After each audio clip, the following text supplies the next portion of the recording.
নমস্কার বন্ধুরা, আমি সাধনা আর আপনারা রয়েছেন সাধনার সাথে সাধনার হেসেলে। আজকে আমি শোল মাছের দারুণ একটা নতুন রেসিপি শেয়ার করতে চলেছি। শোল মাছের ঝাল বা ঝোল আপনারা তো অনেকেই খেয়েছেন, কিন্তু শোল মাছের এইরকম একটা রেসিপি আপনারা কি কখনো বানিয়ে খেয়েছেন? আমি আজকে আপনাদের সঙ্গে শেয়ার করতে চলেছি শোল মাছের কোপ্তা কারি। চিরাচরিত ঝাল বা ঝোলের থেকে বেরিয়ে এসে এইরকম একটা আলাদা স্বাদের রেসিপি কিন্তু খেতে অনেকটাই ভালো লাগবে। গরম ভাতে এটা খেতে যে কী অপূর্ব লাগে সেটা আপনারা একবার না বানিয়ে খেলে বুঝতে পারবেন না। রেসিপিটা একদম সহজভাবে আমি আপনাদের সামনে আজকে উপস্থাপন করব। তাহলে চলুন আর দেরি না করে তাড়াতাড়ি শুরু করা যাক। শোল মাছের কোপ্তা কারি বানানোর জন্য আমি এখানে নিয়ে নিয়েছি একটু বড় সাইজের শোল মাছ। এটা ওজনে প্রায় 600-700 গ্রাম মতো হবে। একটু বড় সাইজেরই শোল মাছ কিন্তু নিয়ে নেবেন। শোল মাছটা কেটে ধুয়ে আমি ভালো করে পরিষ্কার করে নিয়েছি। এখানে মুড়োটা এবং লেজাটা বাদ দিয়ে দিয়েছি। বাকি 5 পিস মাছ এটাই কিন্তু আমি কোপ্তা কারি বানানোর জন্য ব্যবহার করব।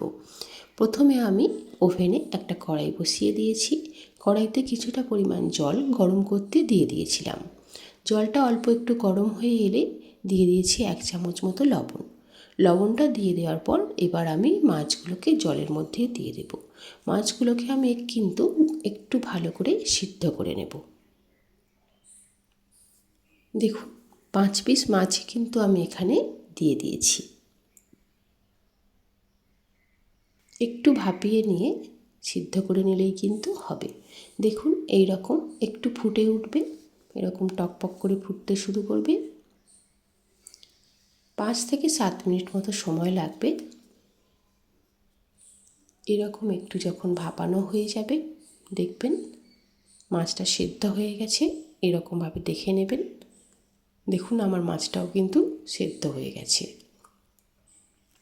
এবার আমি মাছগুলোকে একটা প্লেটে তুলে নিচ্ছি।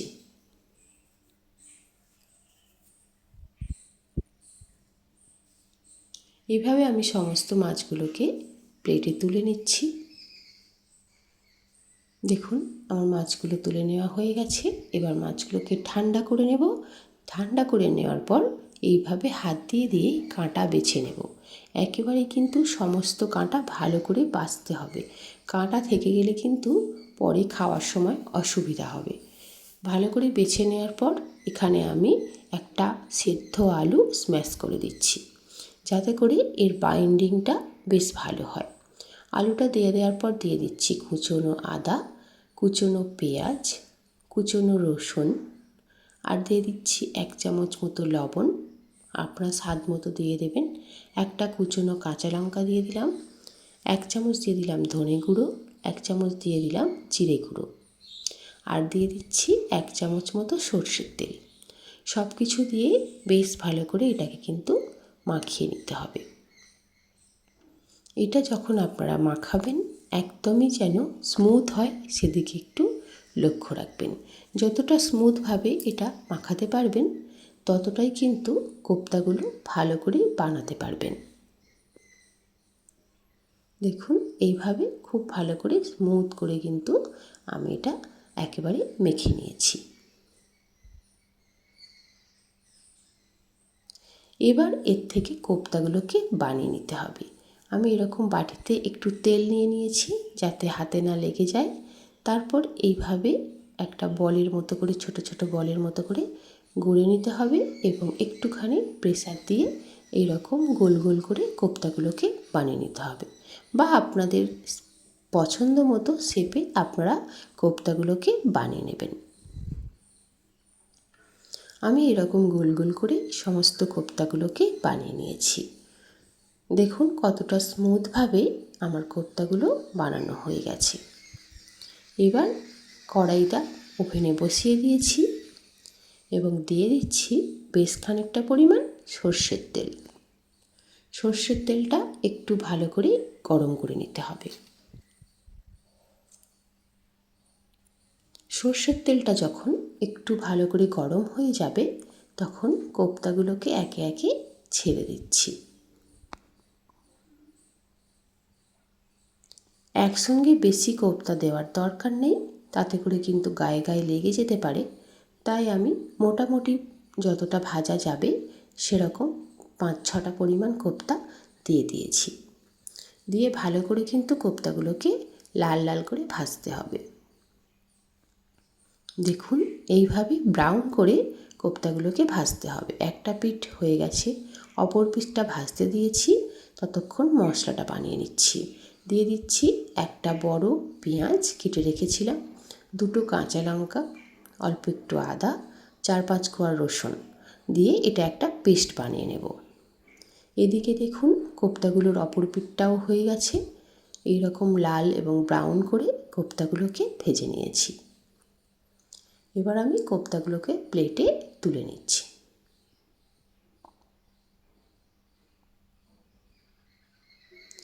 দেখুন এইভাবে আমার সমস্ত কোপ্তাগুলো ভাজা হয়ে গেল। আমি এখন সমস্ত কোপ্তাগুলোকেই প্লেটে তুলে নিলাম। এবার কড়াইতে যে তেলটা অবশিষ্ট ছিল সেখানে আমি দিয়ে দিলাম একটা ছোট্ট মিডিয়াম সাইজের পেঁয়াজ কুচিয়ে রেখেছিলাম সেটা, আর দিয়ে দিলাম একটুখানি গোটা গরম মশলা, একটু দারচিনি, 2টো লবঙ্গ আর একটা এলাচ, অল্প একটু জয়িত্রী দিয়েছিলাম।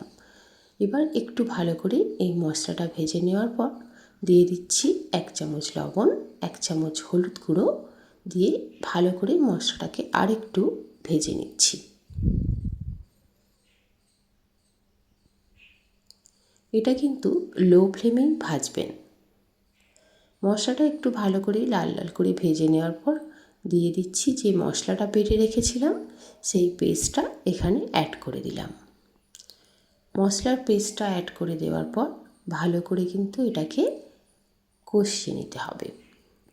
তাই গ্যাসের ফ্লেমটাকে লো টু মিডিয়ামে রেখে 5 থেকে 7 মিনিট সময় ধরে এটাকে ভালো করে কষাতে হবে। দেখুন এইভাবে বারে বারে নেড়ে নেড়ে এই মশলাকে কিন্তু কষিয়ে নিতে হবে, যাতে করে মশলার কাঁচা গন্ধটা একেবারেই চলে যায়। দেখুন একটুখানি কষিয়ে নিয়েছি, তারপরে আমি দিয়ে দিলাম 1 চামচ জিরে গুঁড়ো, 1 চামচ ধনে গুঁড়ো আর দিয়ে দিচ্ছি 1 চামচ কাশ্মীরি লঙ্কার গুঁড়ো কালারটা হওয়ার জন্য, দিয়ে দিয়েছি 1 চামচ চিনি, আর এখানে টমেটোর বদলে আমি কিন্তু টমেটো সস ব্যবহার করেছি। কিষানের টমেটো সসটা আমি এখানে ব্যবহার করেছি। টমেটোর বদলে টমেটো সসটা ব্যবহার করলে এর কালারটাও যেমন ভালো আসবে, তেমন কিন্তু টেস্টটাও অপূর্ব আসবে। যে কোনো কারিতে আপনারা যদি টমেটোর বদলে টমেটো সস ব্যবহার করেন তাহলে কিন্তু অবশ্যই করে সেই কারিটার টেস্ট অসাধারণ আসে। এটা একটা ছোট্ট টিপসের মধ্যেই পড়ে। এবার ভালো করে এটাকে নাড়াচাড়া করে মিশিয়ে নিয়ে আরও একটু সময় ধরে মশলাটাকে কষিয়ে নিচ্ছি। দেখুন এইরকম 2 থেকে 3 মিনিট সময় ধরে মশলাটাকে ভালো করে কষিয়ে নিলাম। এবারে আমি এতে দিয়ে দিচ্ছি পরিমাণ মতো জল। জলটা খুব বেশি দেওয়ার দরকার নেই, যেহেতু এটা আমরা কারি বানাবো সেজন্য বেশি জল দিলে কিন্তু ঝোল ঝোল হয়ে যাবে।